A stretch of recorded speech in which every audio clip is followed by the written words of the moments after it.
Well, well, well. This is what happens when you let other people do tea with a druid. I think there's been a coup. I think Dave and Kerry are taking over. I can't get rid of their names on the screen. I can't. It's chaos here. But lovely to be with you. I have fled the country, and but I will be coming back very soon, and hope to be doing this live. But this is a recording. While I sort out what's happening with this coup d'etat that's going on. I'm sure next week Tea with the Druid will have its lovely calm introduction, and a different name will be at the bottom of your screen. But it's lovely to be with you, and huge thanks to Dave and Kerry for having done the last two teas. And Dave and Kerry, if you ever want to do a coup d'etat, I'll help you. I'll bring the tea. I'll serve the tea.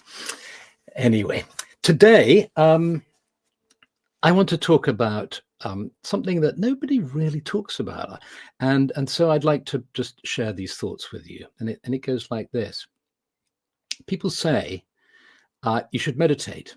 You should meditate daily, or meditation is good for you. And I think that's far too simplistic a statement to make.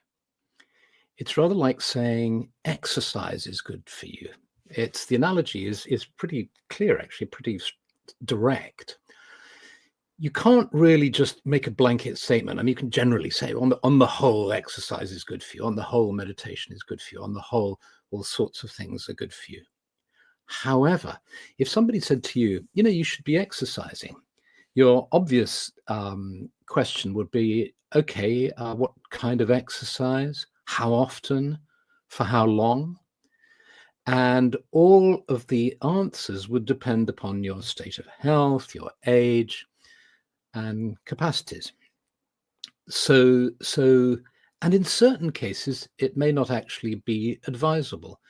In certain cases, exercise may not be good for you. So, and it's exactly the same, I think, with meditation. Meditation is a catch-all word, but actually there are all sorts of practices that come within this frame of meditation. They're all extremely different. Many of them are extremely different, I should say. So there's mantra meditation, focusing on a sound, a sacred word. There's yantra meditation, focusing on an image, a sacred symbol. There are zazen, where you don't focus on anything and you simply sit, what's called open monitoring, where you just simply observe. The ways of meditation by entering deeply into your somatic sensations. There's meditations where you sweep through the body in different ways, vipassana. Yoga nidra, where you take pilgrimages around your body, you move your awareness around your body. Meditations where you focus on your breathing slowly in and out. Contemplative meditations, where you take a phrase, discursive meditation as it's sometimes called, where you take a phrase from a sacred text and then drop it into the pool of your consciousness. And many more, working with the chakras, guided visualizations, moving energy around the body. Lots of ones, lots of kinds. So, and it's a question, I think, of finding out which kind suits you. And this may vary at a certain stage in life. A focused attention form of meditation, such as using a mantra, may be just the right thing for you. At another time, maybe years later, you move into a different phase in your life where perhaps your imagination needs exercise, needs stimulation, and you find guided visualization really helps you. At another time, you might be going through a very stressful period and demanding period of your life. So forms of yoga nidra or Druid nidra, which is yoga nidra with Druid imagery and set in nature and so on. And nidra might be more appropriate because they're so restorative and calming. And in fact, you can develop a kind of palette of different kinds of meditation to suit different situations for you, so that you have a bunch of different meditations at your disposal, just as you might have a variety of different exercises you can do, and that you might go swimming twice a week, but the rest of the time you go running or whatever it is. And how exciting that is. Isn't that wonderful that there isn't just one form of meditation, that we can we can really choose that one that works for us and that we need in the moment and during the particular phase of life that we're going through. And it may be that any form of meditation is inappropriate for us. There's some very interesting research that's been done about the negative effects of, in particular, Vipassana meditation for people who do it a lot on retreats. In the most extreme cases, it can precipitate psychosis. So, so you have to be careful. Sometimes it's really not what's needed.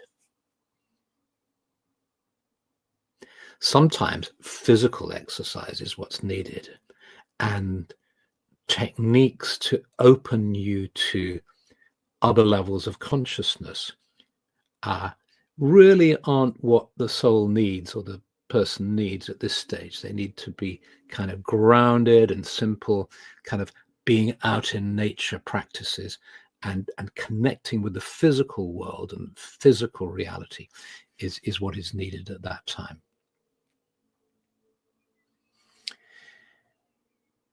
So I just wanted to say that because I think in spiritual practice, we are very adept in all kinds of things. We're very adept at creating rods for our own back, for deciding that we ought to be doing something one way and then beating ourselves up when we can't accomplish it, or when it kind of doesn't suit us, but we feel guilty about the fact that it doesn't suit us, or we try to force it when there's a part of us that's really resisting it. So with these kind of understandings and perspectives, I think it's easier to approach meditation and to say, first of all, is it what I need at this time? I mean, I find it's kind of seasonal in a way. At certain times during the year, I feel very drawn to being outside in nature and in engaging with the physical world. At other times, I've never actually mapped it onto the lunar cycles. That would be interesting to do. But at other times, I feel drawn inwards and I want to meditate and I want to go in. So let's do a meditation now, since we're talking about meditation. Let's drop into a meditative state.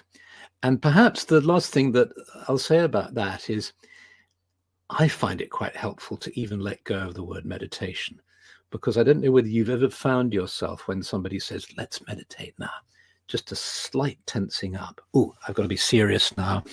I've got to relax and I've got to do things. I've got to close my eyes. I've got to not let my mind stray. I've got to try and see the images that this person is going to suggest to me. I've got to be a good boy or girl. And it's really helpful, I think, to allow the rebellious side of oneself, the playful side of oneself, to engage with this. Because just as an unruly kid can often be helped, not by trying to make them discipline them more, but actually just paying attention to them and giving them your love and attention. So if you allow yourself to just be completely free to engage in this practice that we're going to do, or I'm going to suggest now that you might want to do, so that you can feel completely free to close your eyes or keep your eyes open, completely free to engage with it at whatever level you wish. And you might like to just slowly breathe in, hold for a moment, and then breathe out fully and deeply. One more time.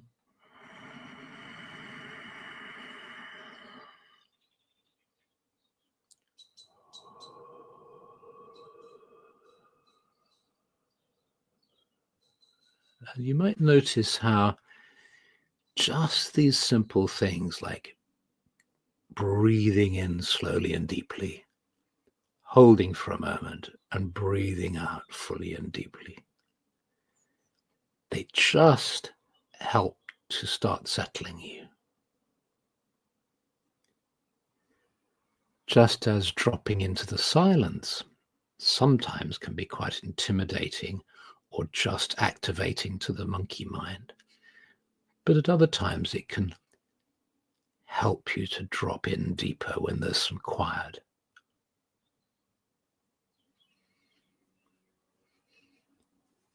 You might like to move your attention to any sounds you can hear far away.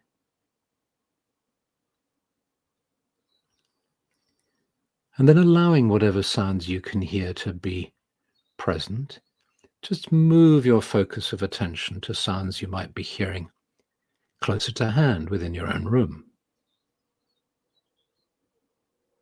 And then move your focus of attention to your own body and see if you can hear any sounds from within your own body, such as your digestion or your heartbeat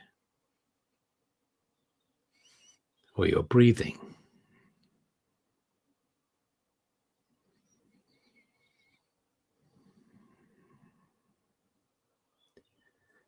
And becoming aware now of being seated in your room, being conscious of the walls around you, the floor beneath you and the ceiling above you. You can imagine, if you like, that the walls are gently shimmering and changing, or finding yourself in a glade, a sacred glade, a clearing dappled in sunlight in the forest.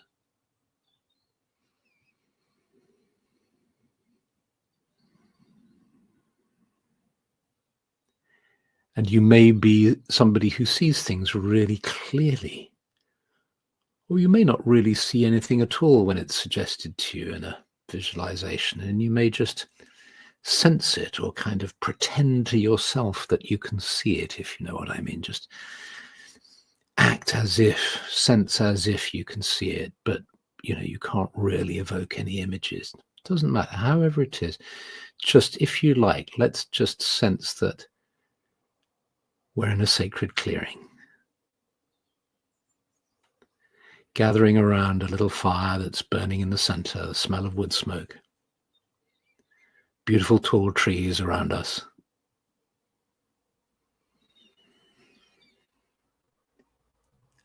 And you lean up against one of these lovely trees. Just find a spot where you can be comfortable leaning against the tree. And close your inner eyes, which means if you were starting to see things, just allow yourself to let go of those images and close your inner eyes so you can drop into an awareness of being seated beneath this tree, this living being. It's as if you're wrapped in its aura. You remember how the Buddha was enlightened beneath the Bodhi tree, how being seated beneath a tree feels so beautiful and wonderful, and how relaxing it can be to allow yourself to let go of some of your everyday concerns, just to be with the spirit of this tree. Just breathing in and breathing out.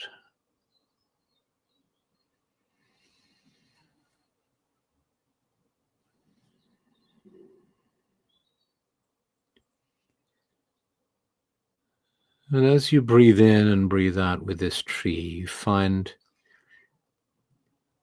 you're synchronizing with the tree. The rhythm of your breath is perhaps slowing down, and you're tuning in to the awareness of the tree and dropping down now into the roots and sensing the roots stretching down into the soil. anchored in the soil and the rocks.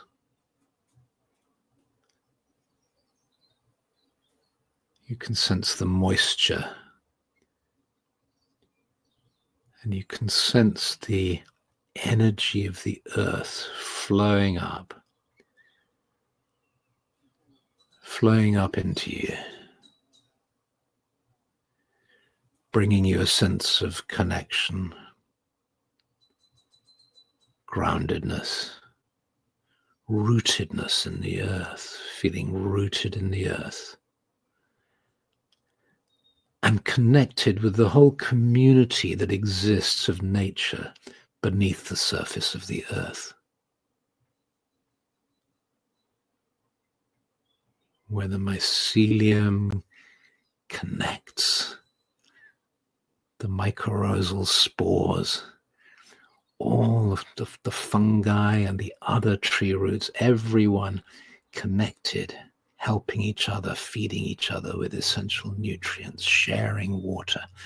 You're connected to this whole community.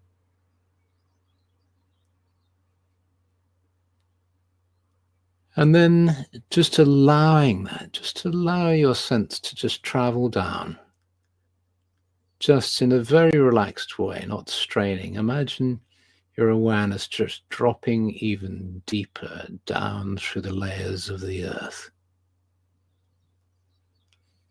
coming to underground streams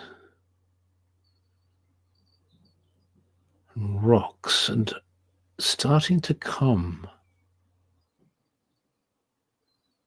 approaching the core of the earth. Not so deep, but just feeling the warmth coming from the center of the earth. The temperatures become very hot down there, but you've just dropped down enough to feel the warmth coming up. You feel that warmth. And you allow it to flow up,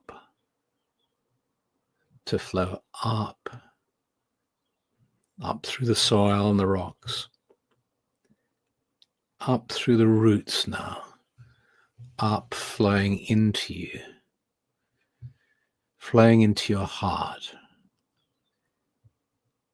This gentle, delicate warmth from the heart of the earth to your heart.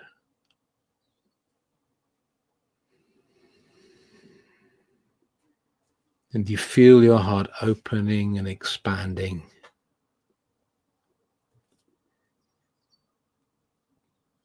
being supported by the heart of the tree too, the spirit of the tree that is holding you in love, in the energy of light and love, warmth and nourishment, with nothing you need to do, just feeling connected to the earth,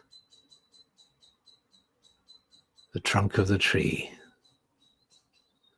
and now the branches and the crown of the tree too, and the blue sky above and the dappled sunlight. And you breathe in the energy of the sky and the sun. And the energy of the sky flows into you. And it meets the energy of the earth in your heart and in the center of your being.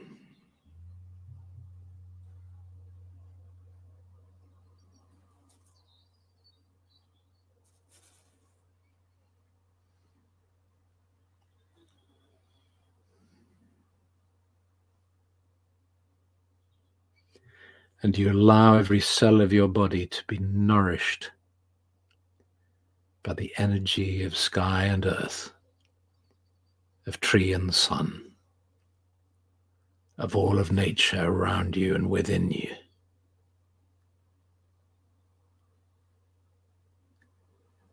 With you an integral part of nature, not separate, but one with all this life and beauty around you.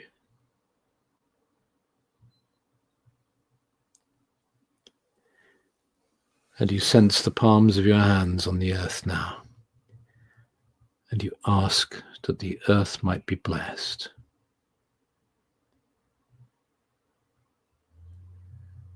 And that this tree might be blessed. And you sense your arms lifting up now to place over your heart. And you feel your heart and the heart of the tree behind you as one.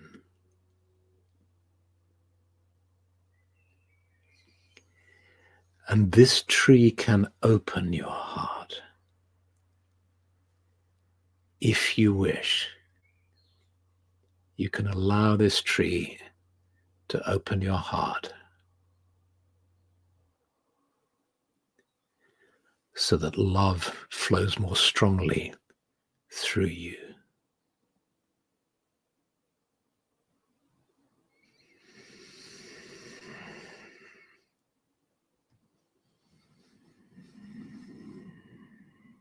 You breathe in slowly and deeply.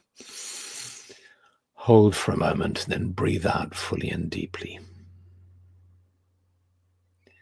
You give thanks to the spirit of the tree, and you allow your awareness of the tree and being seated in the sacred grove to gently fade, so that you sense yourself fully present here and now, seated in front of your screen, the four walls around you, the ceiling above you, and the floor beneath you. You gently stretch your fingers and toes, and when you feel ready, and only when you feel ready, you open your eyes.